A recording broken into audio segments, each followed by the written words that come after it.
Bom, gente, bom dia para todos. Que Jesus nos abençoe. Nós, nesse momento, gostaríamos de abraçar a todos os nossos irmãos internautas que nos acompanham através da Rede Amigo Espírita, os amigos da FEAC, que possamos todos ter uma manhã de sábado pródica, de aprendizado, de convivência, que a espiritualidade possa nos envolver mais uma vez, para que a gente possa sair daqui, tanto encarnados quanto desencarnados, sairmos daqui bastante felizes. Nós gostaríamos de abraçar a nossa companheira Marisa. Marisa é a nossa amiga e irmã, que eu posso brincar dizendo que ela é trabalhadora da FEAC, porém Marisa mora há muitos anos na Alemanha. E na Alemanha, Marisa exerce um trabalho doutrinário muito valoroso. E quando Marisa está em Belo Horizonte, ela sempre vem à FEAC, vem nos visitar, né, Marisa? Então seja bem-vinda. E durante as suas férias, que você possa vir aqui na nossa mediúnica, nas nossas outras reuniões. Tá? Bom, gente, sem delongas, bom dia, Júlio. Bom dia. Nós vamos, então, retomar o estudo do Apocalipse, que Apocalipse traz para nós a ideia, né, o significado do revelar, tirar o véu à luz da doutrina espírita. Nós vamos hoje trabalhar o tema Estudando a Autoridade. É o nosso encontro de número 87. Vamos trabalhar o capítulo 4, versículo 8º ao 11º. Vamos ver se a gente consegue dar uma guinada aqui hoje. Eu vou fazer a leitura a partir do primeiro versículo, tá? Primeiro versículo. Capítulo 4, Apocalipse. Vamos lá. Depois dessas coisas, olhei e eis que estava uma porta aberta no céu. E a primeira voz, que como de trombeta, ouvira falar comigo, disse: sobe aqui e mostrar-te-ei as coisas que depois destas devem acontecer. E logo fui arrebatado em espírito, e eis que um trono estava posto no céu. E um assentado sobre o trono.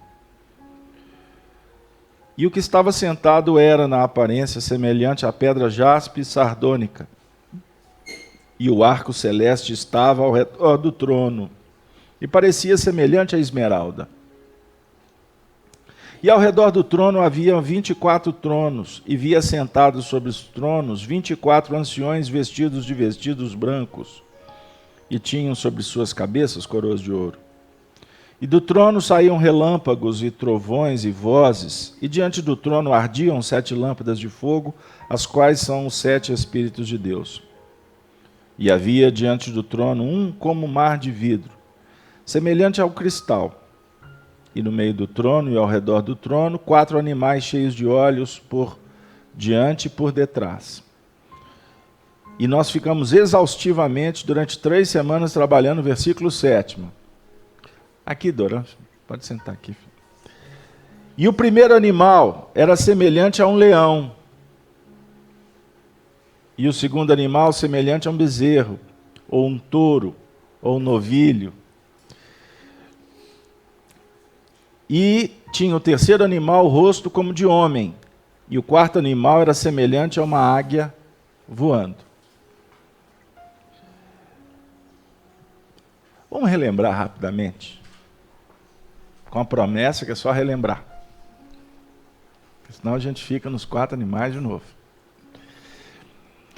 São aspectos importantes para a gente fazer a conexão, principalmente nós estamos recebendo pessoas que não acompanharam o estudo da última semana. Denise viajou por uma longa estadia, deve ter ido para o Egito, tanto que ela demorou. Sentimos sua falta, Denise.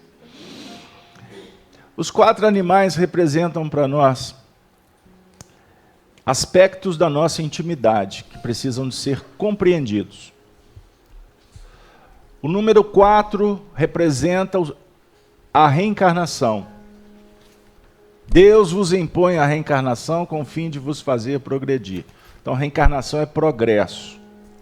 As facetas da nossa intimidade do número 4, nós falamos aqui exaustivamente, mas relembrando, nós podemos falar do corpo mental, do corpo causal, do corpo astral, do corpo físico. Nós precisamos desses corpos para nos movimentar, não é isso? Para definir a vida. Nós falamos do número 4 a definir a projeção do espírito na direção dos 4 pontos cardeais, que é o trabalho da horizontal, norte, sul, leste, oeste. Estão lembrados? Fizemos um tratado aqui sobre os 4 evangelistas. Associamos os evangelistas com estes animais do Apocalipse. São ideias que vão didaticamente nos ajudando a compreender. Agora, quando especificamente nós falamos dos animais, por que eles falam das nossas facetas íntimas? Das nossas projeções para a evolução? Porque, por exemplo, lembram da ordem? Nós trabalhamos primeiro o leão, não foi? Na sequência, hein, Júlio? Não foi o leão? O leão, nós falamos do leão, numa linguagem egípcia, que ele representa o verbo querer. Estão lembrados? O leão, não vou para o quadro agora não. O verbo querer. Na sequência, após o leão, vem a águia. A águia representa o verbo ousar. Então não adianta querer se não ousar. Nós vamos ficar só no... Como os meninos brincam. Querendo, nunca mais fiquei de bem. Não tem uma história assim? Belém, Belém. Confusão que eu arrumei, hein? Não é do meu tempo, não. Isso não é do seu tempo, não. Então, o querer é a projeção, não é? Dentro de um plano de uma elaboração mental e sentimental, no desenvolvimento da inteligência. O leão fala para nós da força, do objetivo de imperar sobre nós mesmos. Mas nós também falamos das complicações, que o instinto em si ele é positivo. Quando ele fica desgovernado, como explica Allan Kardec na questão 907 do Livro dos Espíritos, ele passa a ser negativo. Então nós vamos encontrar aqui o leão positivo e o leão negativo. Quando que o leão fica negativo? É quando eu, como leão, ao invés de imperar dominando as minhas questões pessoais, eu quero dominar lá fora, eu quero ser o rei da selva. Aí complica. Vai se projetar em vaidade, em orgulho, egoísmo e etc. Aí nós falamos da águia. A águia representa para nós o ousar, é o voo, é o espírito, é a caça perfeita. Ou seja, trabalhar de sorte que a nossa alimentação favoreça para que esse querer continue sempre operando. Então nós temos a coragem no sentido positivo. Mas essa águia pode empreender uma caça complicada também, como o leão. Ela pode querer se alimentar do sangue. A serpente, por exemplo. Da serpente. Muito bem lembrada a imagem. Ela vai lá em busca da serpente. Nós não estamos falando aqui do animal serpente, no seu sentido do próprio equilíbrio da natureza. A águia precisa do alimento. Se é a serpente, beleza. Mas no sentido espiritual simbólico, quando nós enveredamos pelas teias, pelas energias que nos vinculam à terra, sem conseguir nos arremeter para o céu, complica. É o egoísmo. A serpente é complexa nesse sentido. Não é? O indivíduo você arma quando se sente ameaçado para atacar, para se proteger. Em nível íntimo é assim que funciona o instinto de conservação. Mas quando o espírito vai se intelectualizando, quando ele vai buscando a questão moral, quando ele é acionado, ele se prepara não para reagir, mas para se entregar em martírio. Aí o assunto dá vontade de desligar o computador. Porque nós temos dificuldade de entender o martírio. Nós temos como é que eu digo? Uma limitação muito forte em dar outra face. Porque a gente não sabe quando isso é conveniência, quando isso é conivência, quando isso é omissão, quando isso é dolo, ou quando isso é serviço, colaboração. Então vocês podem aqui encontrar N tratados filosóficos, palestras, seminários. Nunca, nesse nosso atual estágio, esse assunto vai ser fechado. Porque ele exige de nós operação. E é na operação que se cresce, que se aprende, que se renova, que a gente vai chegar na condição crística. Eu vou publicar um texto em breve, de um depoimento do Chico Xavier, o Emmanuel reportando para ele como foi o martírio de Jesus. Texto não conhecido. Como Jesus sofreu apanhando, com detalhes, sem levantar um dedo para reclamar. As imagens que a gente vê, elas são simbólicas. Mas isso aconteceu de verdade. Ele apanhou com um saco de areia. Isso era técnica. Para quebrar os ossos do indivíduo por dentro, né? Porque ele tinha que chegar no processo final para o povo ver. Eles não podiam matar ele antes. Então é tortura. E ele se deu em holocausto. Então nós temos muito assunto e muitas reencarnações para entender esse assunto. Então cuidado, é uma dica que a gente dá até com os estudiosos, muita gente competente de espiritismo. Cuidado. Cuidado com o que se fala, porque se forma opinião. E nós, cuidado com o que ouvimos, pois podemos estar diante de falsos cristos e falsos profetas. Quando o indivíduo traz fórmula pronta, pula fora. Pula fora. Porque Jesus não deu fórmula pronta para ninguém, não. Allan Kardec não deu cartilha para a gente. Apresenta um projeto filosófico para ser estudado e experienciado. Fechou? Aí, rapidinho, nós falamos do novilho, do touro.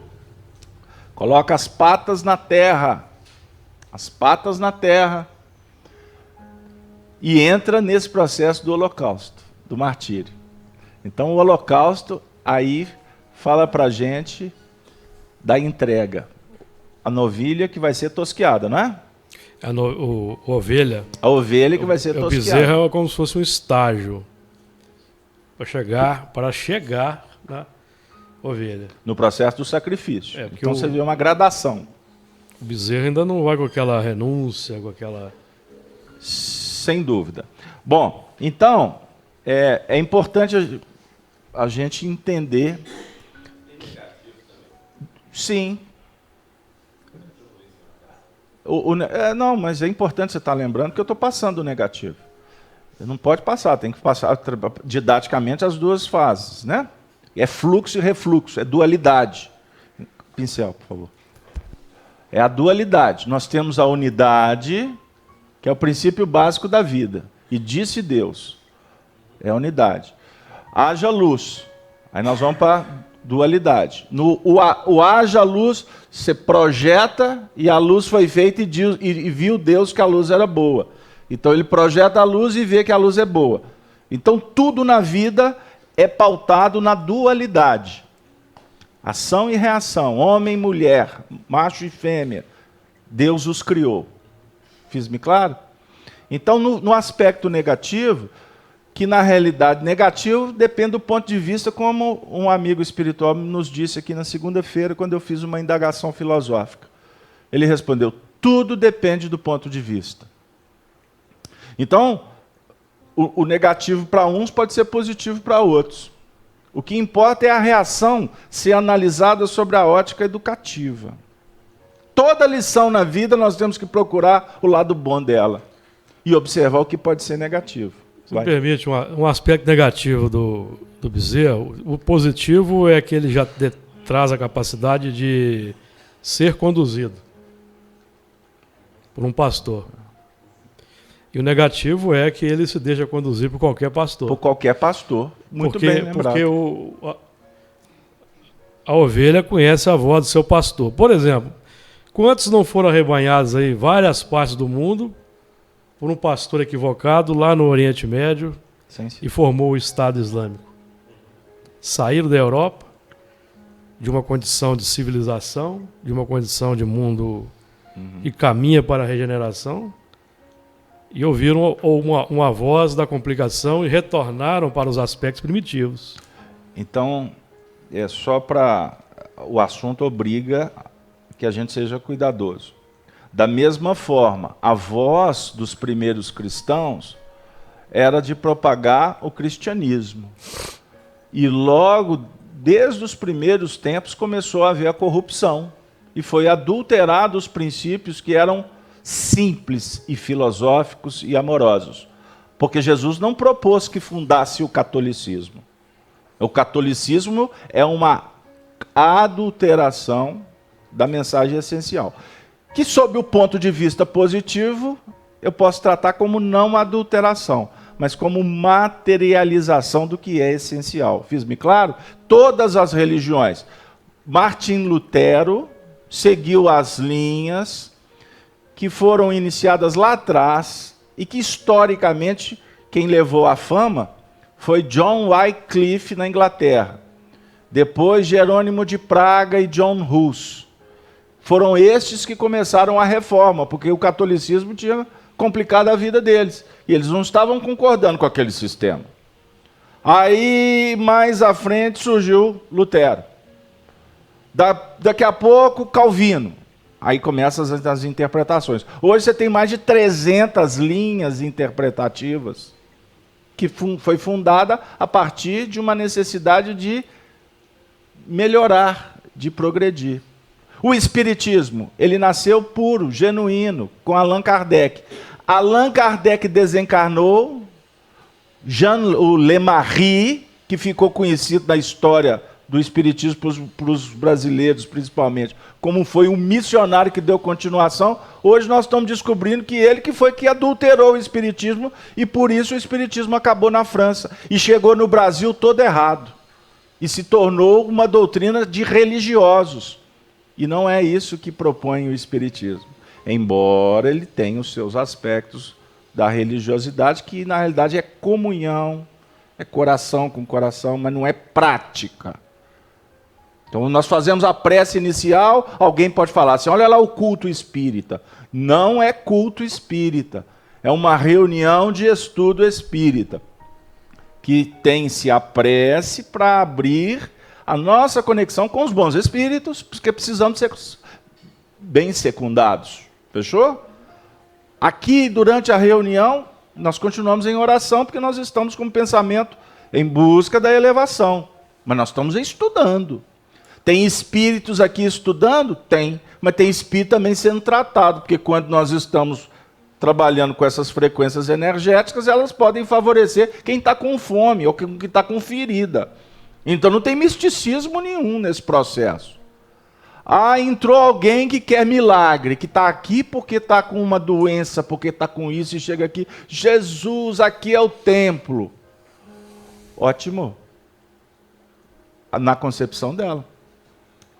Mas a nossa concepção não é essa. Você vai matar a esperança, você vai dizer para ela que ela não vai receber o benefício? Pelo contrário, você vai dizer que ela vai receber o benefício. Mas ela não tem condição de ter um esclarecimento, num primeiro momento, sobre o que é realmente o espiritismo. Aí ela pode receber o benefício, pode ser tratada, vai melhorar. Aí de 10 fica 1, porque a equação é essa. 10 leprosos, 1 só que volta. Ficou.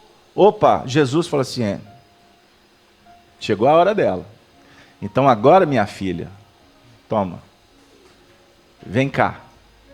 Lógico, com uma didática que favoreça cada um segundo as suas obras no seu tempo específico. Agora, eu não posso ficar aqui cheio de encantamento como nós encontramos no movimento espírita. Por exemplo, o indivíduo chegou, ou eu vou dar para ele um xaropinho, ou vou dar para ele um tratado filosófico de... Ou então eu vou falar com ele, vem cá que você vai fazer um curso de psicologia. Aí eu vou falar de psicologia transpessoal, eu vou falar do id, do ego, do superego, e o indivíduo está assim, aham. Ou então eu vou falar para ele de educação. O Júlio vai fazer um estudo essa semana sobre educação. Carlos Alberto, qual que é a linha? Sim, doutrina e evangelho. Não tem que falar de pedagogia? Eu disse, não, isso aqui não é espaço para isso. Agora, doutrina e evangelho é um projeto pedagógico. Sutilmente eu estou dizendo. Eu vou vir aqui para o Centro Espírita e vou falar de ciência quântica? Não, porque eu estou desviando. Eu vou falar de esoterismo? Não, porque eu estou complicando o processo. Voltando, esse que vai despertando, porque ele vai frequentando, ele vai trabalhando, ele vai tendo oportunidade, ele vai fazendo amigo, etc, etc. Daqui a pouco ele tem que se apaixonar com Allan Kardec. Aí ele vai ficar... Aí o Allan Kardec vira um santo, vira um Deus. Beleza. Aí depois que vira Deus, vai dizer, agora nós vamos trabalhar com ela para falar que o Allan Kardec não é Deus, nem é santo. Aí nós vamos apresentar Jesus. Ah, então tá, então é Jesus. Beleza. Aí vai chegar um tempo que nós vamos falar assim, olha, Jesus não é Deus. Jesus é seu irmão. Ou seja, é construção e desconstrução. Até que a pessoa vai chegar. A pessoa não, né? O espírito vai chegar na condição de estar intercambiando direto com Deus, sem intermediário. Pegaram lá? O processo tem que ir com calma. Então, um lado negativo é o de se apaixonar. Então tá, vou pegar por aí. Com o falso profeta. Com o falso Cristo. Aí eu vou admirar, vou bater palma. Só assisto palestra de fulano. Ou então eu chego lá no centro, o centro de Beltrano. O médium, o indivíduo viaja centenas e centenas de quilômetros para pedir uma receita para um médium. É a ovelha que está trabalhando num aspecto negativo. Mas vamos sair do campo religioso? Dentro de casa, aprendeu no centro espírita que tem que ser paciente. Ah, então tá. Aí ele vai ser paciente. Aí o filho está fazendo um estrago dentro de casa. Lá no centro eu aprendi que tem que ser paciente. Aí ele vai ver o filho e não vai tomar providência nenhuma. Ou então ele tem um problema íntimo e agora eu sou seguidor de Jesus, eu tenho várias reencarnações para consertar. Aí não conserta. Deu? Posso pular? Então é o calar, a ovelha.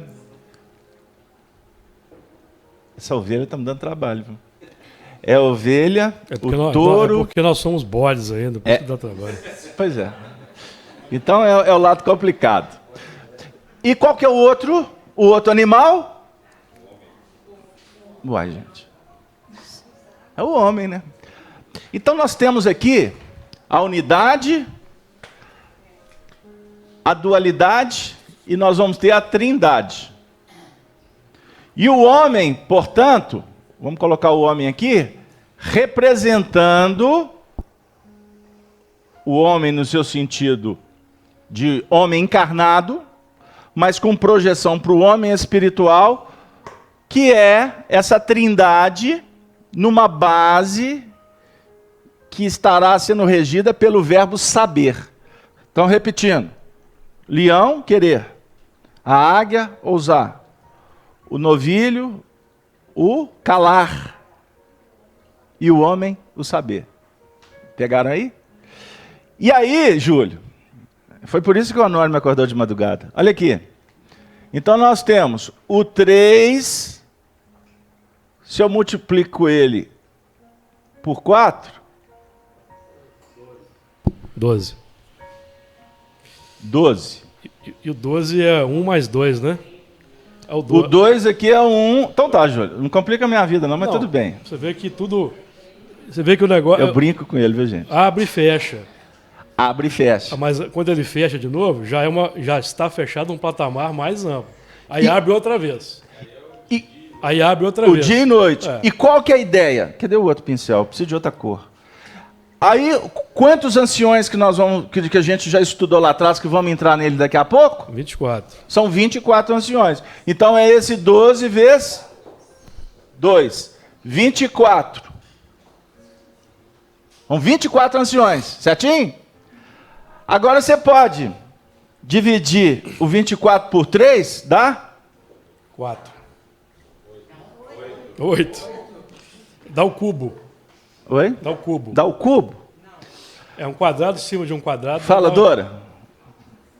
Não? Você só está dando palpite na conta, né? Então 24 dividido por 3 dá 8. Certo? Dá 8. 4 mais 4. 4 mais 4. Então, é o 4 no sentido positivo e é o 4 no sentido... Mas vamos falar agora assim, do 4 que está em busca do alto e do 4 que desce para a terra. Complicou? Eu vou falar. A partir do momento que consolidou o número 4, do homem saber que já domina, para a terra ele é um 4 gigante, mas para o céu ele é um 4 desse tamanhozinho, porque tem um 4 superior, tem uma oitava acima dele. Então, na evolução estaremos sempre diante do superior e do inferior, o que não favorece em hipótese alguma a arrogância, a vaidade. Esse é o saber do homem. E aí, se a gente for trabalhar nessa linha, se eu for somar vamos somar agora? 1 mais 2, 3, não é isso? 3 mais 4, 7 é o número da evolução espiritual. 7 é o número da evolução espiritual. E graças a Deus, os Espíritos nos guiaram. Eu fiquei de 2 até as 4 horas da manhã para poder fazer essa conta aqui com vocês, porque ela tem, na minha elaboração mental, ela tem as explicações, porque eu tenho que entrar agora no 8º versículo. Porque o 8º versículo vai falar assim, e os 4... Não, antes disso, o 7º fecha com a águia. E a última expressão desse versículo é a águia voando. Prestem atenção, no verbo voar. Porque o versículo 8º vai dizendo assim, e os 4 animais tinham, cada um per si, 6 asas. Então lembram que nós estudamos aqui que o número 6 é a antevéspera da conquista? Número 6 é a antevéspera da conquista. Porque o número 6 é a unidade e a dualidade, é o número 3.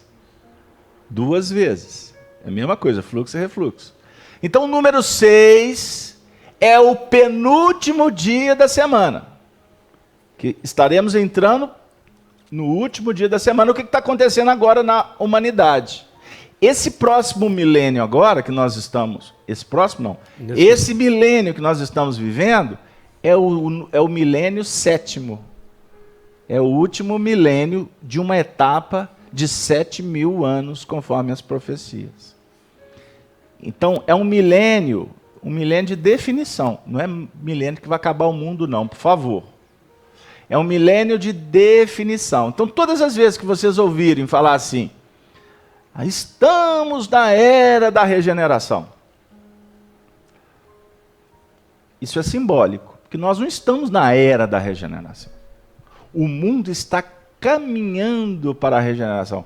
E esse processo que nós estamos vivendo, ele é de uma transição entre o mundo de prova e expiação para o mundo de regeneração.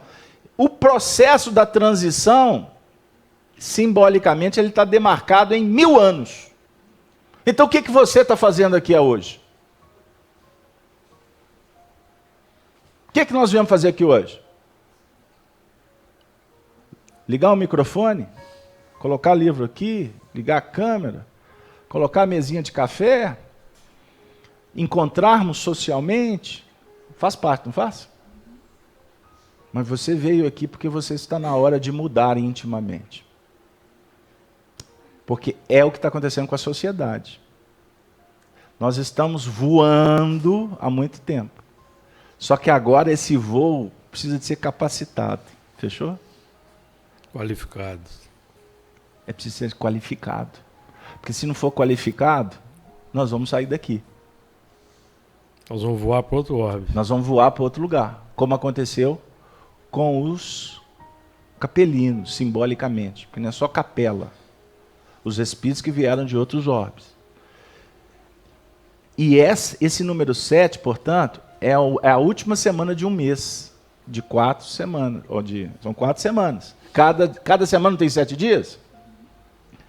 Então nós vamos encontrar Allan Kardec, cientificamente falando, que nós estamos terminando um ciclo de 25.892 mil anos. Porque, na realidade, existe um grande movimento no planeta Terra que demanda um tempo de 280 mil anos.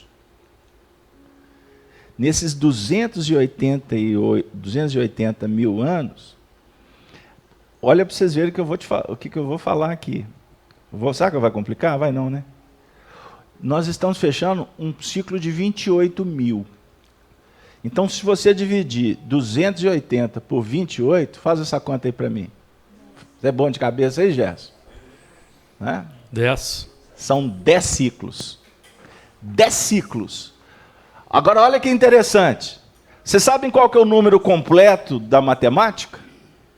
Qual que é o número considerado completo na matemática? Dora, você é professor de português. Como é que escorrega? Escorrega mesmo. Como é que escorrega? O número completo na matemática é o número 10. É o binário 1 e 0, né? Não é isso, Júlio? 1 e 0. 1 e 0.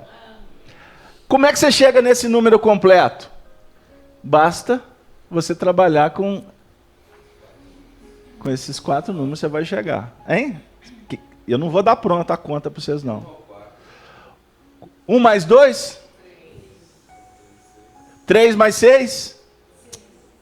3 mais 4. 3 mais 4? Não. 3 mais 3, 6. 6 mais 4? 10. Então nós estamos vivendo um período que Emmanuel, em 1954, eu achei aqui, eu vou publicar isso num futuro livro, que a gente está terminando. O Emmanuel coloca que nós estamos num período que está fechando 64 mil anos. Olha para vocês verem que coisa complicada. Há 28 mil anos atrás, veio para a Terra e foi regida a Terra por espíritos chamados espíritos lemurianos, da Lemúria Antiga. Quando acabou esse período dos 28 mil anos, chegaram os espíritos, que foram os espíritos, depois da Lemúria veio Atlântida. Os espíritos da Atlântida. Eu não posso falar da Atlântida, porque dá uma ideia daquela região circunscrita. Mas os espíritos atlântidos. Lemúria e Atlântida até são mais ou menos contemporâneos ali. Ó. Mas a regência, 28 para lá, lemuriano. Depois Atlântida. Esse período se encerrou. E foi iniciado com a chegada dos espíritos que hoje nós estamos nessa etapa que é regida pelos chamados espíritos arianos. Emmanuel é o que diz. Gente, calma, não se preocupe. São informações que nós vamos trazer, daqui a pouco nós vamos para a cozinha fazer comida. Calma.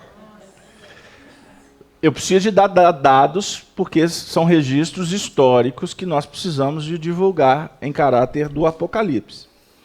Então, quando a gente fala desses números, nós estamos falando do que aconteceu, a história, e o Apocalipse é profecia. Porque quando você olha para o passado, os elementos do passado, eles te dão condições de você vislumbrar o futuro. Certinho?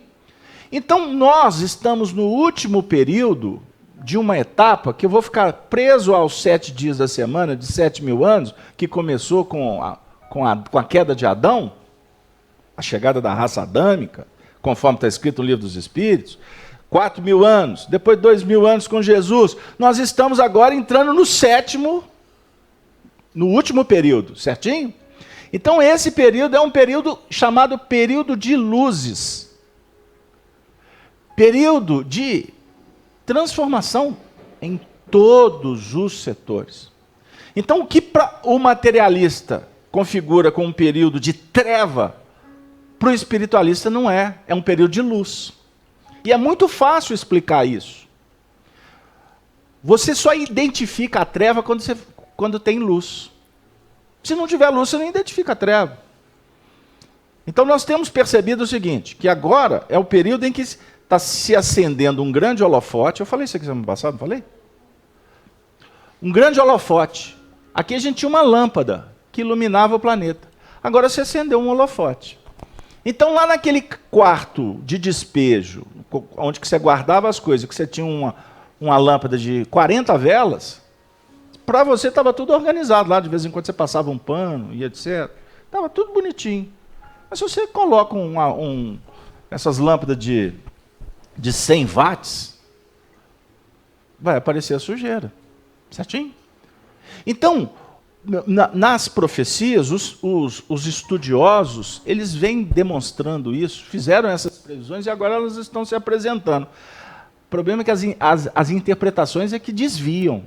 Então já configurou-se o mundo acabando várias vezes, inclusive essa semana nós achamos um texto da Revista Espírita, né? Allan Kardec, analisando uma profecia que definia que o mundo ia acabar em 1811. Aí o Kardec, mas como? 1811. 1911. É 1911. Não tem lógica. Foi por isso que os espíritos vieram, Aragô e tantos outros, para dizer o seguinte, não, isso aqui é interpretação errada. Porque o que está acabando não é o mundo material, é o mundo moral, até então concebido. E esse mundo, até então inteligível, ele vai ser substituído por uma nova era. Só que para que essa nova era se estabeleça, o que está atrapalhado, ele vai cedendo lugar gradativamente para o novo. Não existe nada na evolução que se dá a toque de caixa. Jesus não trabalha arrancando. Ele não fala para nós da parábola do joio e do trigo. Então o joio e o trigo vão crescendo juntos, até que há um processo de separação, e o joio vai perder espaço para o trigo. Então o que nós vemos hoje na sociedade que nos agride, que nos incomoda? Nós temos que ter paciência, porque tem prazo de validade.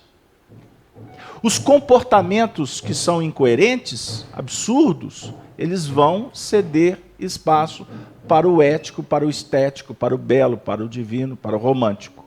Este é o voo que Jesus está promovendo ou oferecendo para que nós possamos empreender. Agora, se eu não me interesso, se eu não continuo vindo, no nosso caso nós estamos vindo para o Apocalipse.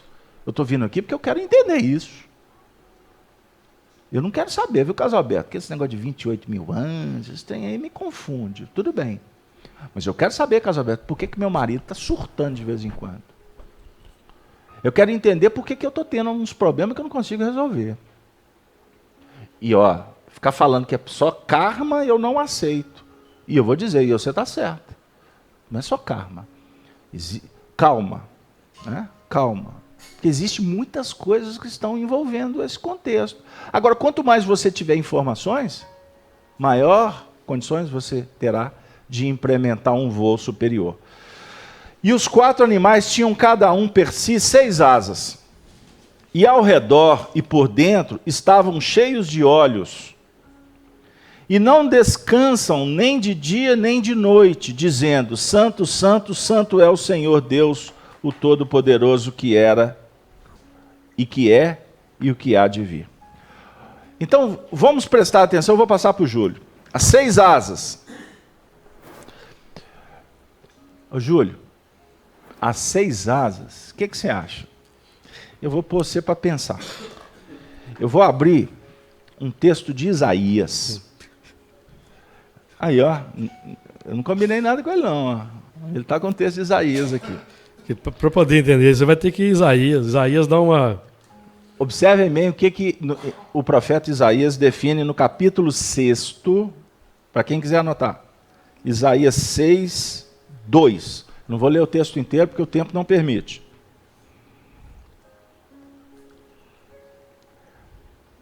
Vou ler alguns versículos. Tem que ler, porque senão vai ficar perdido.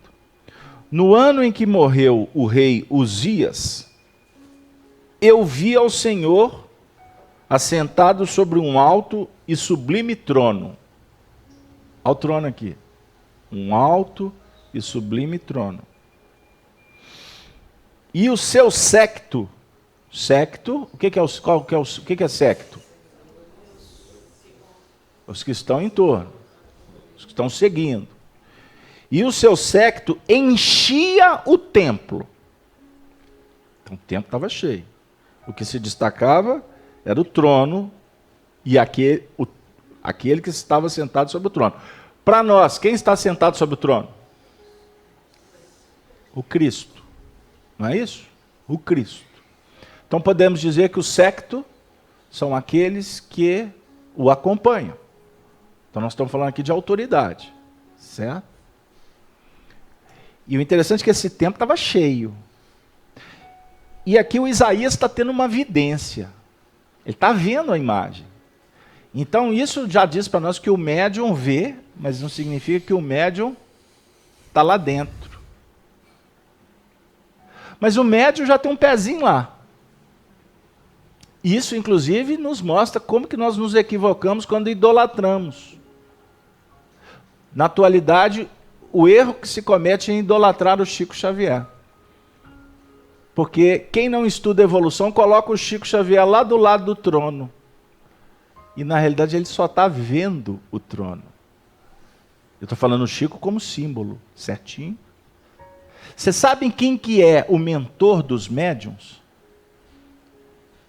De todos os médiuns? Quem que tem no mundo espiritual a missão de cuidar de todos os médiuns? Vocês não sabem disso? Então eu vou dar a dica para vocês. Vocês vão abrir o livro dos médiuns e vocês vão encontrar um texto assinado por Joana d'Arc. Ela diz assim: médiuns, eu tenho a missão de vos conduzir.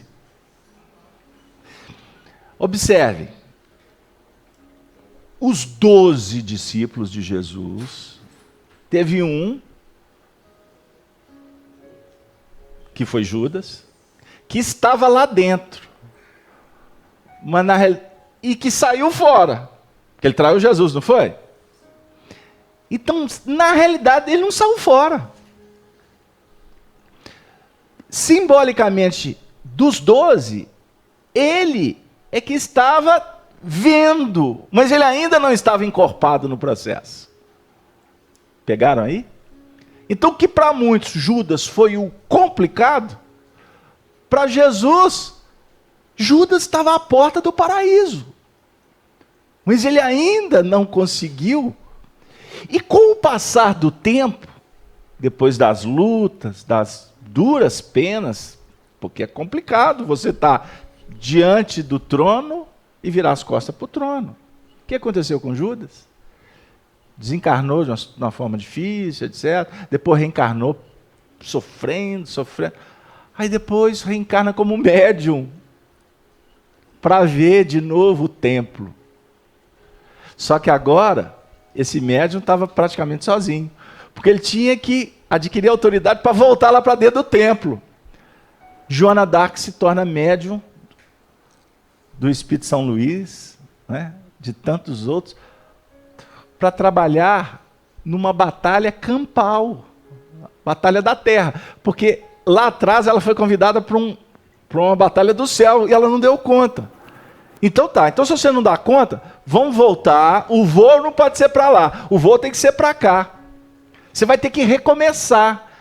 E a Joana d'Arc então teve que lidar. Imagine uma menina de 14, 15 anos, liderando um exército de bárbaros. Isso tudo para que os genes do povo francês não fosse conspurcado, adulterado pelo povo do norte, pelos nórdicos, pelos ingleses. Porque aqueles gens ali, aquele povo, estava sendo preparado para lá na frente receber espíritos que iriam ajudar na renovação da sociedade. Os grandes franceses. E dentre eles o que se destacou perante Jesus, Allan Kardec. Pegaram aí? Isso são revelações de Emmanuel. Oh, mas que história é essa? Gens? É, amigo. A estrutura física, ela tem que favorecer também. Então, os serafins, agora vamos para os serafins, estavam acima dele. Dele quem? Dele quem? Trono. Do trono. Não tinha o trono? Aquele estava sentado sobre o trono? Os serafins estavam acima dele. Serafins são espíritos puros. Puros. Cada um desses serafins tinham 6 asas.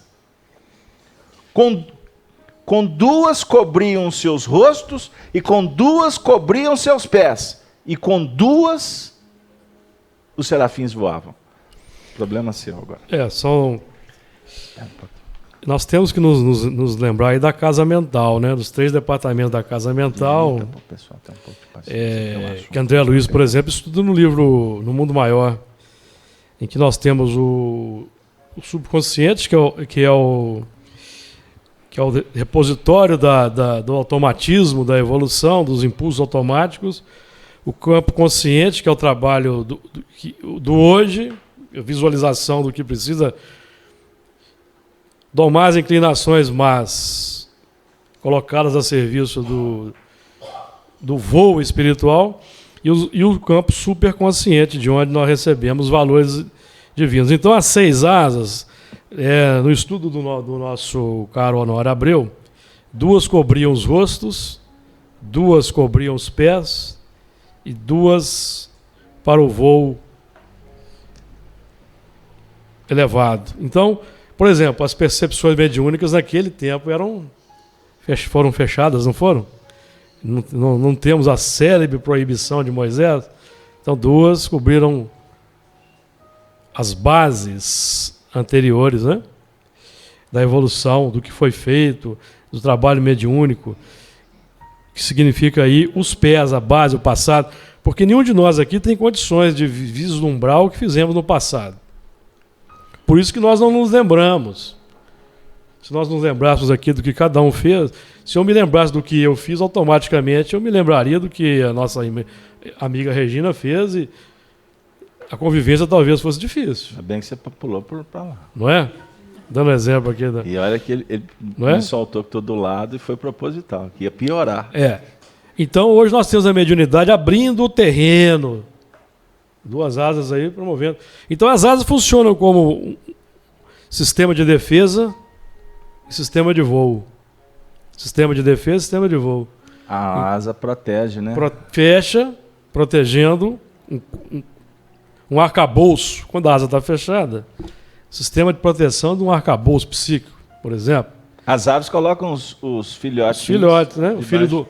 Então, a proteção do filho do homem em crescimento, por exemplo. Aí nós podemos voar à vontade com esses aspectos aí. Então, são 6 asas, nós temos que lembrar daquele aspecto ali do... Quantos lados tem o cubo? Quantos lados tem o cubo? Hein, gente? 6 lados, não tem? O cubo? O que o cubo representa para nós? O cubo é a concretude dos 6. E o cubo, dentro da ideia do quadrado, lembra do quadrado? Número 4? 4 embaixo e 4 em cima. Pois é. A pirâmide, ela se apoia em cima do cubo. Como é que é seu nome, querida? Janaína, não preocupa não. A gente... A fumacinha sobe na cabeça da gente assim, e o povo aqui é meio doido. Mas é porque a pirâmide, só para falar para ela, a pirâmide, ela representa a nossa casa mental, como o Júlio falou há pouco tempo. E o papel da pirâmide, ele não é esotérico, ela representa como que funciona a nossa mente. Então tem um andar de cima, tem um andar do meio e tem um andar de baixo. Não é? E essa pirâmide, ela é que a casa mental, ela tem que se fundamentar em cima de uma base que é quadrada, que fica no subsolo, né? Tanto que as câmeras reais são no subsolo. Mas o interessante é porque a pirâmide, dentro da posição que ela, por exemplo, Gizé, né? Lá no Vale de Gizé, que tem Quefrem, Queops, Miquerinos, e que tem inclusive a esfinge que está em frente, que a esfinge representa esses 4 animais do Apocalipse. Não é um rosto de homem, não é? O corpo não é de leão, as patas não representam o touro, a fixação na terra, não é? O novilho, não, o que faltou, a águia com aquele tipo turbante. As penas que os faraós usavam. Então nós temos aqui essa representação. Então, e observem bem, tudo isso aqui é dentro de várias linhas filosóficas de interpretação. Mas quando a gente traz um texto do Antigo Testamento, é para mostrar que existe um encadeamento, uma unicidade, que ela se departamentaliza, que ela se torna detalhada para a gente entender isso nas suas várias facetas. Então, a pirâmide ela tem 4 faces. Quando o Sol atinge o momento principal do dia, a ponta da pirâmide, a ideia é ela receber a luz, e essa luz ela é decodificada dentro da própria pirâmide para até iluminar a sala real, a câmara real. Porque o rei, o imperador, o espírito, sabe que veio das estrelas. Ele não nasceu na terra. Então ele vem para a terra, esparge luz nos 4 pontos cardeais. Você vai ter que socializar, você vai ter que trabalhar, você vai ter que conservar, você vai ter que procriar, criar. Essas são as leis que Allan Kardec traz para nós nas leis morais. Certinho? Mas tudo isso aprendendo a fazer luz. Brilhe a vossa luz, disse Jesus. Brilhe a vossa luz. Espalhe a luz, sem fazer sombra. Sem fazer sombra, não é isso, Júlio? Exato. Então, por isso que ele citou. Eu estou citando a pirâmide e ele está citando o cubo. Continua. O interessante desse aspecto aí, Isaías aqui vê serafins. Então, e aqui no Apocalipse nós estamos vendo 4 animais. Então nós vemos que os 4 animais têm 6 asas, os serafins têm 6 asas. Então, é o processo de evolução. Sair da animalidade, buscar a angelitude. Então são 6 asas, nós temos o símbolo da evolução, 2 asas, a razão e o sentimento. Então, por exemplo, os nossos valores do subconsciente têm 2 asas. Nós temos os valores que foram amealhados ao longo da evolução, porque o joio cresce junto com o trigo. O que nós consideramos joio hoje, na retaguarda era trigo. Não era joio. E virou joio. Porque né? Deus cria alguém para o mal. Nós aprendemos. Isso é o princípio básico da doutrina espírita. O mal para Deus é 0, não existe. O que transforma os princípios nobres da evolução em complicação é o abuso de que se acresce a vontade, conforme aprendemos na questão 907. Será substancialmente mal o princípio originário das paixões, visto que se encontram na natureza? Então nós estamos falando desses princípios que nós desenvolvemos ao longo da fieira animal, vegetal, mineral, etc., para que promovam, seja a base da construção espiritual elevada. Então são 6 asas, a síntese são 2. 2 asas de valores subconscientes, 2 que estamos agora elaborando no campo consciente, esses recursos do subconsciente para apreender as 2 asas que já vislumbramos do anjo. Porque os instintos são embriões dos sentimentos. Isso está no Evangelho segundo o Espiritismo. Os instintos não são maus, eles são embriões do sentimento. Então, quando as 6 asas estão configuradas de acordo com os processos normais da evolução, nós estamos, então, na antessala da 7ª asa, que são 2 asas que Jesus demonstra para nós quais são, por exemplo. Agora, quando que o 6 fica complicado? Porque os 6, as 6 asas, são como ele colocou em outros ângulos, são voos que nós precisamos de empreender. Né? O voo da dualidade, da razão, do sentimento, e etc, etc, etc. Em toda a relação, quer ver vamos ser prático, num diálogo. Estou falando de diálogo, não é monólogo. Porque costuma 2 pessoas sentarem e estabelecer monólogos. Um monóloga de cá e o outro monóloga de lá. E em tese eles estão conversando, mas não estão. Está falando o outro assim. O que eu vou responder? O que eu vou responder? E a pessoa está lá, e ele está ruminando lá de cá. Ele não está prestando atenção no que a pessoa está falando, então é um monólogo. Quando nós estamos falando de um diálogo de almas abertas, sensíveis, quando alguém está falando, em tese ele está irradiando. E o outro, em tese, está absorvendo. Certinho? Então, aí esse agora vai passar a falar. Inverte o processo. Uhum. Então, é esse o processo que a gente tenta mostrar, explicar com calma sobre o que vem a ser dualidade. Então, o espírito tem uma linha evolutiva que ele vai reencarnar como homem. Chega um determinado momento, ele passará a reencarnar como mulher e vice-versa. Porque só tem 2 polaridades, não tem 3 não. Vocês estão pensando em um monte de coisa, né? E eu tenho que parar por aqui, senão eu posso ser processado. Posso? Pode processar. Eu estou falando o que é natural, eu não estou falando o que é normal. Porque normal, a sociedade estabelece como normal, mas não necessariamente é natural. Você está sendo preconceituoso? Não. Eu estou querendo dizer, inclusive, o seguinte, que quando há um processo de alteração nas linhas evolutivas, o chamado transformismo divino, o indivíduo, por exemplo, que está acentuadamente com a polaridade muito projetada na área, por exemplo, da masculinidade, e ele vai reencarnar num corpo feminino, é óbvio que as expressões dele serão masculinas, embora ele esteja num corpo feminino. Então a doutrina espírita lida com esse assunto com muita tranquilidade e sem nenhum preconceito.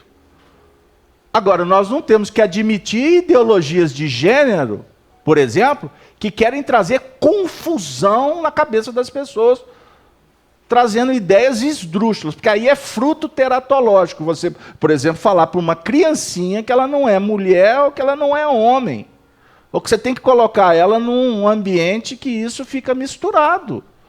Espera aí, isso cria um desconforto psicológico para o espírito. É muito simples.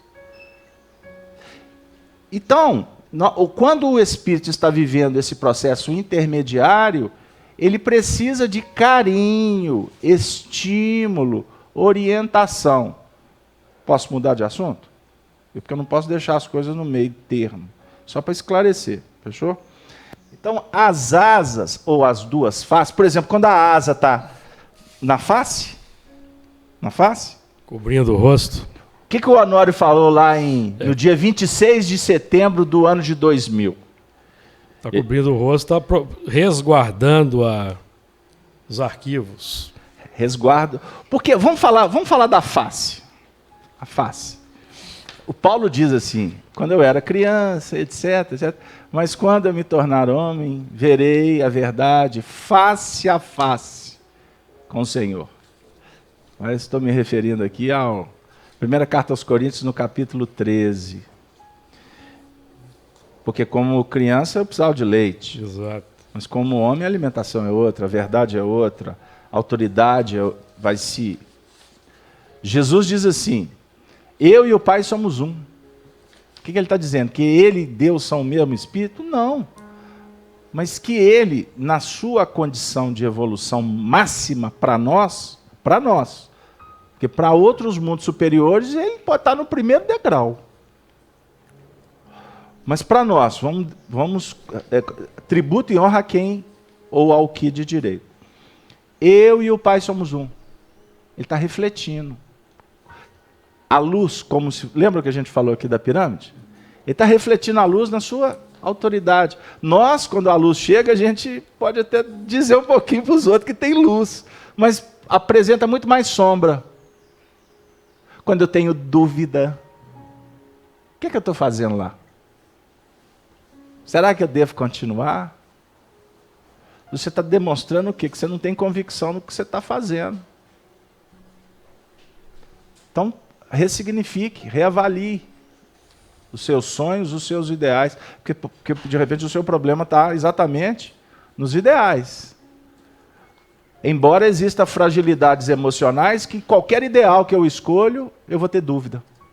Então o problema não está na escolha dos ideais, está no meu comportamento diante do que eu abraço para fazer. Eu nunca consigo completar.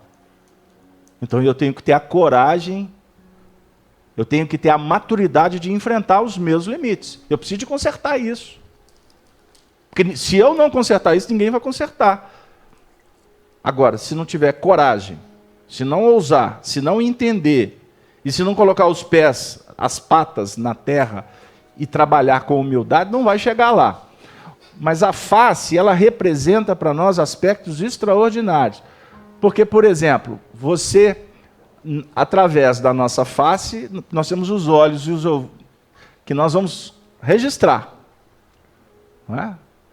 Aqui a nossa face, o nosso rosto. A nossa estrutura aqui é composta, né, por ouvidos, por olhos, por nariz, por boca. Nós temos aqui 5 sentidos. E se encostar aqui, define o tato também, não é verdade? 5 sentidos. É os 5 pães. Os 5 pães de Jesus. O que tendes? 5 pães e 2 peixes, Senhor. Traga, vem cá. É com isso que nós vamos trabalhar. Então aqui você olha, você cheira, você está registrando. Os 2 peixes viram 2 asas, né, Beto? 2 asas. Muito bem, aí. Olha o Emmanuel conduzindo aqui para nós. Então, só que essa face é que vai também refletir. Ela assimila e ela reflete. Já ouviram dizer assim que os olhos são espelhos da alma?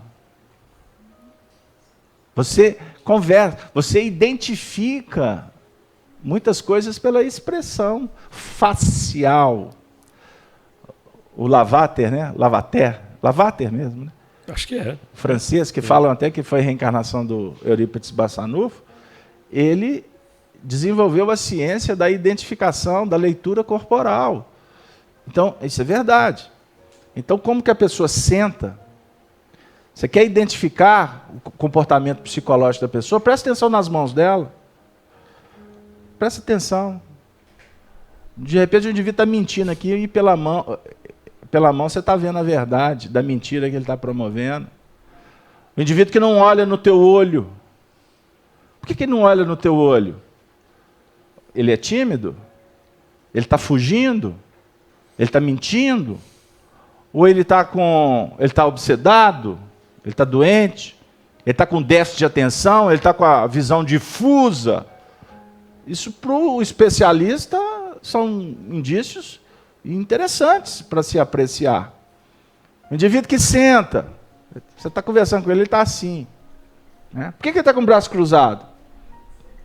Quando eu falo isso, o povo até muda de posição. Fechou. Eu disse, como é que eu estou? Roberto, fechou as asas. Né? Fechou as asas. Travou. Trancou. Então, a árvore é conhecida pelo fruto? É conhecida pelo fruto. Então, aqui não tem hipocrisia. Aqui nós estamos tentando revelar, nós estamos tentando falar da verdade. Agora, o estudo do Apocalipse não é simples, não porque é difícil entender. Ele não é simples porque ele desvenda. O estudo do Apocalipse vai abrir para que você olhe para dentro de você. Quem não está disposto, não dá conta, não tem fôlego. Desculpa, mas nós estamos aqui e não é fácil. As pressões que nós enfrentamos para estar aqui. E eu posso dizer isso por vocês, não posso? Como que foi difícil chegar aqui? Júlio. Então temos as asas dos pés. De certa forma, cerceando uma movimentação inadequada. O cerceamento do livre-arbítrio, por exemplo. É mesmo. O Honório que disse isso, foi ou não? Mas pode repetir, o cerceamento da movimentação. Então, nós temos a perda do livre-arbítrio. Nós aí não lembramos do passado, o passado está resguardado, que para nós nos transformarmos, nos fazermos novas criaturas, com base no substrato positivo desse passado, que são as tendências. Então eu preciso identificar as tendências. Esse peixe, esses dois peixes, precisam sair de dentro d'água e alçar o voo. Sem dúvida. Distinguir a natureza da água. Então são símbolos extraordinários que nós vamos trabalhando com eles. Né? Hoje, o nosso amigo Luiz. Luiz vai se materializar. Luiz andou voando. Ele voou muito antes, agora ele está voando no estudo. Luiz, ao microfone aí, traz sua contribuição aí para nós aí, nesse ponto aí das asas. Nesse ponto? Nesse ponto, nesse ponto do voo. Você está com a movimentação limitada aí. Então, o voo está limitado. Não tenho muita coisa para acrescentar, não. Eu tenho assim, eu acrescento só com dúvidas. Porque agora eu vou passar para você. Já foi falado ali do total de asas, são 24 asas, né? 24 anciãos. Todos os animais tinham asas, né? Mas o único que fez uso dessas asas até agora foi a águia, né? Os outros animais, eles ainda não conseguiram utilizar todas essas asas, né? Talvez indicando em um processo de evolução. Na verdade, eu não consegui entrar muito nesses igual vocês estão conseguindo entrar. Hora que chegar no descanso, nem de dia nem de noite, aí eu trago alguma coisinha. Mas realmente, muito bem. Para mim é complexo. Então a Denise parece que tem uma pergunta do chat, Denise. Tem uma pergunta aqui da Marinalva, que está bem dentro do que o Luiz começou a falar. Quando você falou do leão, da águia, do novelho, do homem, ela teve dúvidas com relação a essa relação com a fase que o planeta está passando. Então, ela pediu esclarecimentos com relação a isso. E ela perguntou, a águia seria a transformação do planeta? Vamos dizer o seguinte... Nós estamos em processo de transformação. Esquece o planeta. Se a gente for para o planeta, O planeta é apenas o palco onde a nossa transformação se manifesta. Vamos falar de nós mesmos. Como que está o nível dos nossos investimentos? Vamos pensar. Então nós começamos a falar do leão. O leão, ele caracteriza pela força, pelo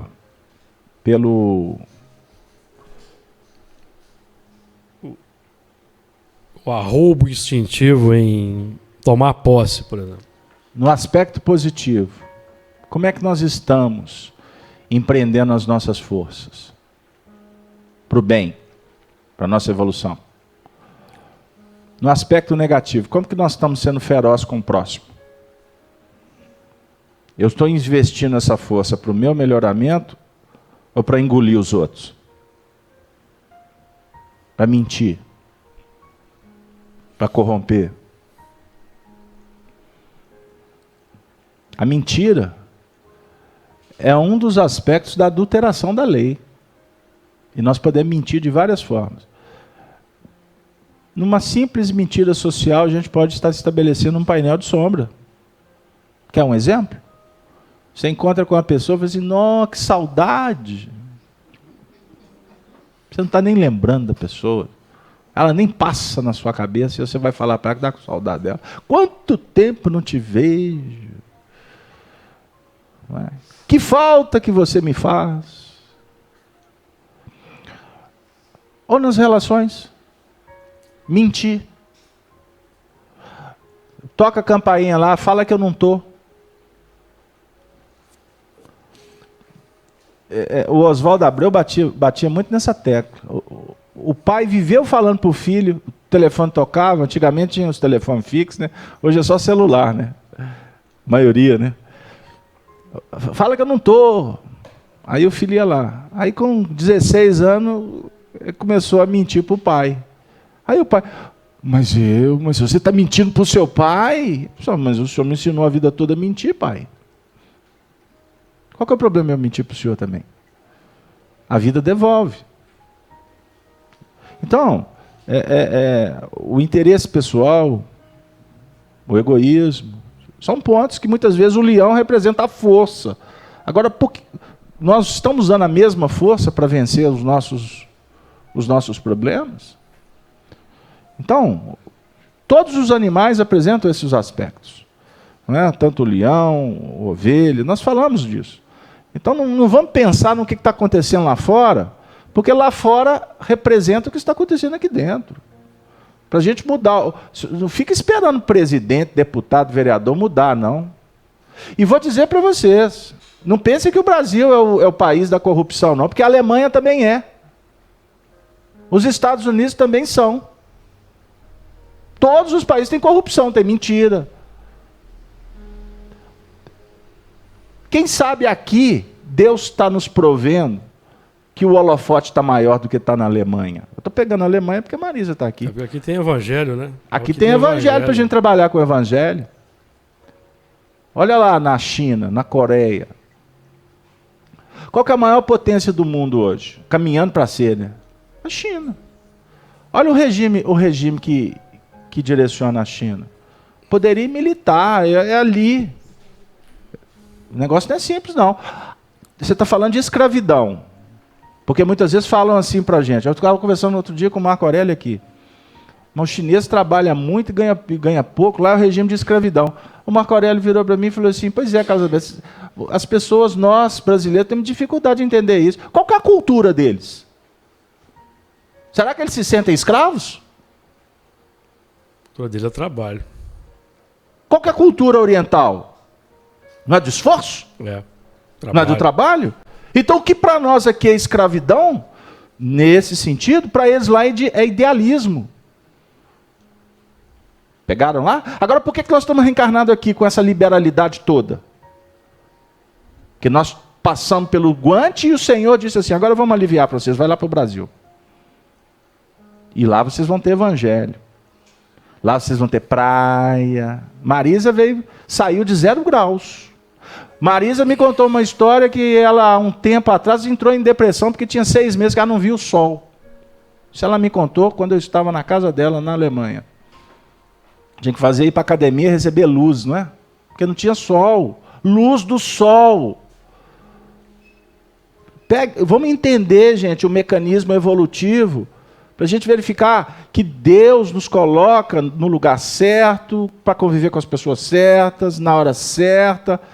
Agora, nós é que complicamos o processo. Por isso é que nós encontramos no Apocalipse o número 6, que está próximo do número 7, ou seja, ele é a antevéspera do número 7, ele é o penúltimo dia, não é isso? Mas quando nós fechamos esse circuito na base do egoísmo, nessa serpente que vai ficando enroscadiça, ela vai repetindo, e ela vai cristalizando, e ela vai trazendo uma condição de inferioridade. Por isso é que nós encontramos o número 666 no Apocalipse. Apocalipse 666. E foi isso um dos pontos que os Espíritos nos chamaram a atenção essa noite. Você pega, por exemplo, livros de interpretação.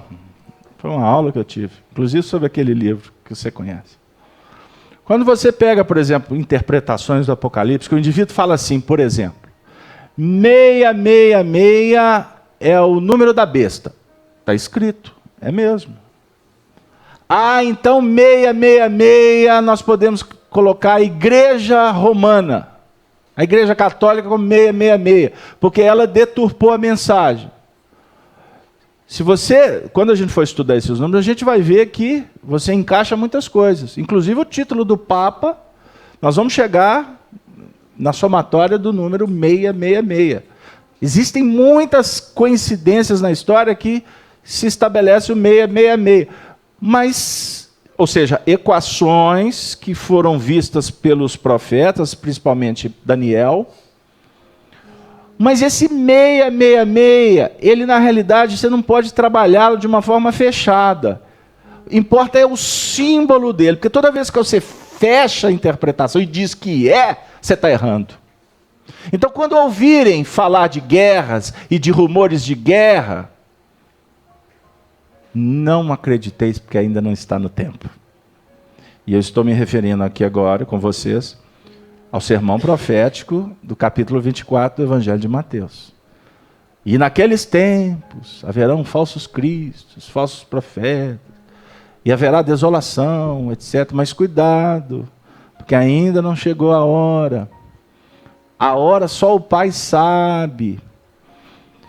A hora que nos importa é a que Jesus apresenta para nós, conforme o capítulo 5 do Evangelho de João. E eu vou ler para vocês.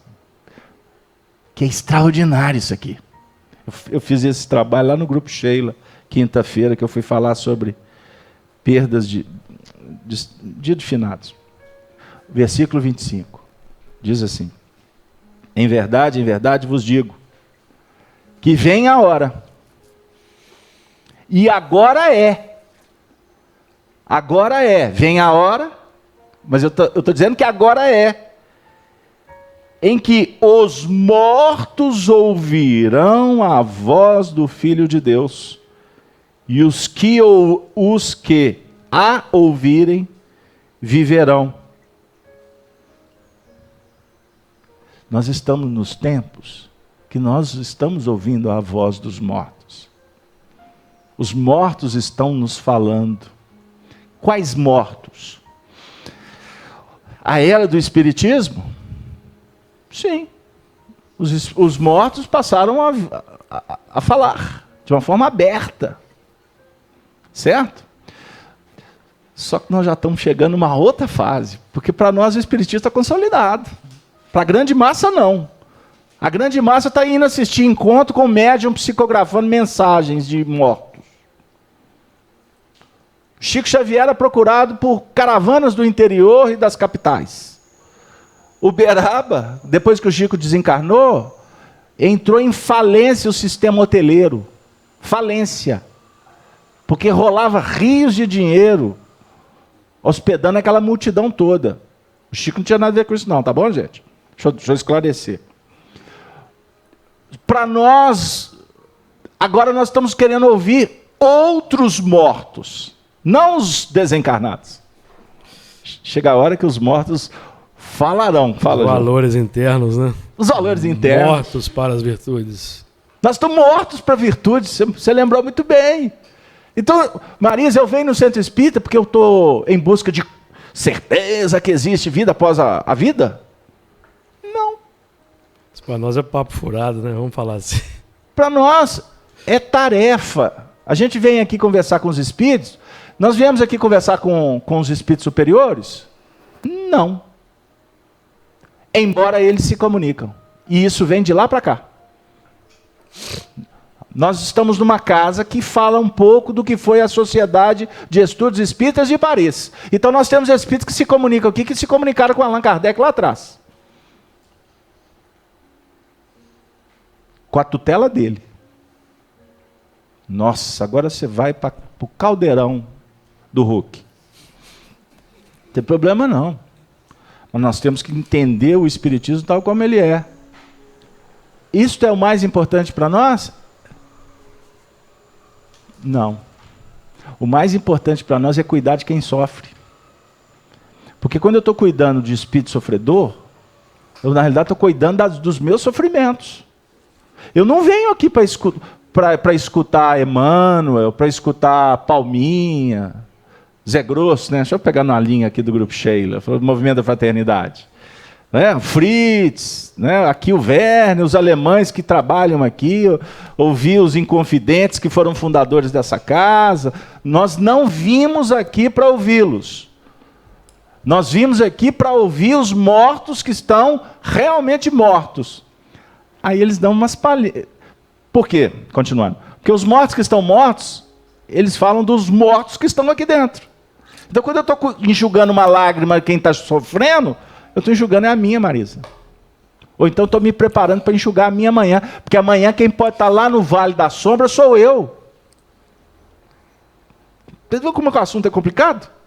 Agora tem coisa mais gostosa, maravilhosa, quando vem um mentor espiritual e nos coroa com uma mensagem. Nós viemos aqui para ouvir os Espíritos. Nós ouvimos aqui a palavra do Senhor. Porque nós, quando vimos aqui, é que estamos mortos. Por isso é que um estudo legitimamente espírita, nós entramos com humildade. Porque ninguém aqui sabe mais do que ninguém. Júlio, vamos fechar? Vamos. Não tem jeito não, eu falei que ia fazer 4 versículos. Não tem jeito não. Então, essa expressão é muito interessante aí, acionar essas asas, né? Acionar essa asa, que é síntese. Então, esses 6 aí é síntese, a ser acionado de acordo. Como desafio para a próxima semana, eu já vou iniciar essa leitura. E por dentro, tem as asas. E por dentro, estavam cheios de olhos e não descansavam nenhum dia. Rapidamente, estavam cheios de olhos. O que o Honório falou lá atrás sobre os olhos, Júlio? Eu anotei aqui, ó, olhos como pontos de vigilância sobre os padrões animalizados. Olhos que projetam luz. As diversas óticas, ele teve uma interpretação interessante falando das cidades, dos agrupamentos humanos, que refletem as óticas, as buscas, os interesses. Então, por isso que a transformação do mundo é difícil.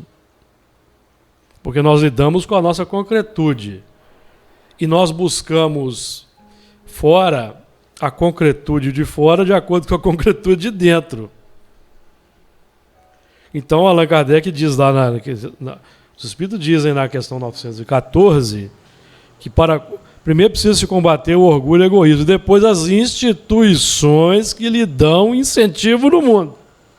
Então, transformação do mundo, nós não queremos desanimar ninguém não, mas vamos devagar, que é muito difícil, viu? Demora.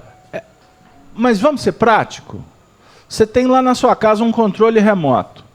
Porque a televisão, ela, como os animais, ela tem um lado positivo e tem um lado negativo, certinho? E a televisão é quadrada, não é? A televisão é quadrada. E ela enquadra o indivíduo assim, que é uma beleza. Porque, como afirma a música do Titãs, a televisão me deixou muito burro demais. Porque a televisão emburrece. Ela emburrece tanto que ela acaba com o diálogo. Vocês já imaginaram? Por exemplo, numa sala de jantar. Televisão ligada. Não vai ter diálogo e você não vai dialogar com o alimento. Essa semana eu estava conversando com a minha filha sobre a importância de mastigar, entendendo o que você está mastigando. Porque você está mandando mensagem para o seu cérebro. O cérebro, agora mastigarei com muita paciência um arrozinho. Pode ser integral ou não, depende do olho, né? E costuma o olho matar, né? O olho ser maior do que a boca. O olho ser maior que a boca, então é um problema. Mas você precisa de fazer inteligível a sua alimentação, porque é óbvio que a digestão vai ser mais qualificada. Isso é básico, não é verdade? Então, se você está se alimentando, assistindo um programa, desviando a atenção da alimentação, você está, não é? Com dificuldade. Mas voltando, na televisão você tem um controle remoto. Se a televisão nos emburrece, e ela costuma ser o mal necessário, né? Até para se ter informação, porque nós vivemos numa sociedade que nós precisamos de saber o que está acontecendo. Isso é uma questão muito básica, né? Porque o saber e o participar faz parte das expressões das polaridades, dos 4 pontos cardeais. Mas você pode muito bem aprender a selecionar o que entra dentro da sua casa, não pode? Então, o que a televisão oferece hoje são ingredientes para destruir a família, para nos colocar em dificuldade conosco mesmo. Então, por exemplo, eu tenho problemas com cenas de terror. Se eu tenho problemas com cena de terror, para que eu vou assistir filme de terror? Para testar se eu tenho ou não tenho competência? Se alguma coisa me diz que a questão da sexualidade está mal resolvida, eu vou assistir filme pornográfico? Para que eu vou me expor? Entenderam o que eu estou dizendo? Agora, tem pessoas que assistem e não tem problema nenhum. Não é? Se me colocar dentro de uma sala de cirurgia com o Luiz, depois que ele operar o indivíduo, ele vai ter que... Você desmaia vai ter que me socorrer, porque eu não estou acostumado a ver aquelas cenas. Sangueira toda. Né? Não é? Agora, o sangue para ele é especialista, não de sangue, mas do paciente, que no processo tem sangue. Então, são cenas tranquilas. O que eu estou dizendo? Para que eu vou me expor àquele assunto que eu tenho dificuldade? O médium telefona para mim. Casalberto, estou com dificuldade. A reunião mediúnica foi assim, e eu estou com um espírito na minha cabeça até agora. Aí eu falei assim, calma, é assim mesmo, depois piora. Calma. Vamos fazer o seguinte, respira fundo. Vamos fazer uma prece. Não, mas já rezei Padre Nosso, Ave Maria. Não, isso não vai resolver. Vamos fazer uma prece. Vamos desconectar. Pensa numa cachoeira. Vem cá, vamos à ideoplastia. Costuma no WhatsApp resolver o problema do médium. Porque só dele vincular, ele encontra um ponto de segurança. Então, existe o processo para auxiliar na desvinculação daquele painel. Então nós, na sociedade, estamos lidando com os mortos que estão saindo dos túmulos. Esses mortos estão dentro da gente, porque acenderam, o Senhor da vida mandou que acendesse os holofotes, e nós estamos começando a ver as sujidades que estão dentro da gente. E por isso que nós precisamos de trabalhar os animais com olhos abertos, olhos para todos os lados.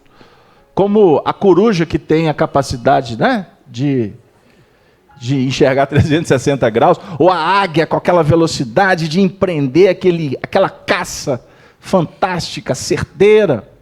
Olhos de ver e ouvidos de ouvir. Isso foi Jesus quem definiu para a gente. Nós precisamos de entender para ir vencendo devagarzinho, bem devagarzinho, cada uma das nossas limitações, das nossas dificuldades. E para isso nós precisamos de sonhos. Sonhos. Nós precisamos de ideais e nos apoiar neles. Porque quem não sonha está morto. Não permita que os seus sonhos não te alimentem. Então sonhe. A gente com criança, né? Eu lembro dos meus filhos pequenos. Ia pôr para dormir, aí eu levava eles para as regiões que eles gostavam. Fazendo aqui, você está numa praia, você está num campo, você está lá no jardim da sua escola. Agora pensa nos seus amiguinhos, vem comigo. Aí, outro dia eu estava lembrando isso com a minha filha, que já está virando adolescente. É adolescente, né, Dora? A Dora que me corrige.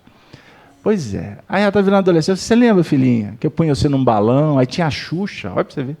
Tinha a Xuxa, aí a Xuxa vinha e jogava você para o alto. Aí tinha o Curupira. Não, papai, quando você falava do Curupira, eu morria de medo. Eu falei, mas tinha hora que eu tinha que dar uma apertada na você também, porque eu não podia só pensar na Xuxa. Mas aí ela dormia, tinha bons sonhos, acordava bem. Isso é uma indução hipnótica. É um trabalho psicológico.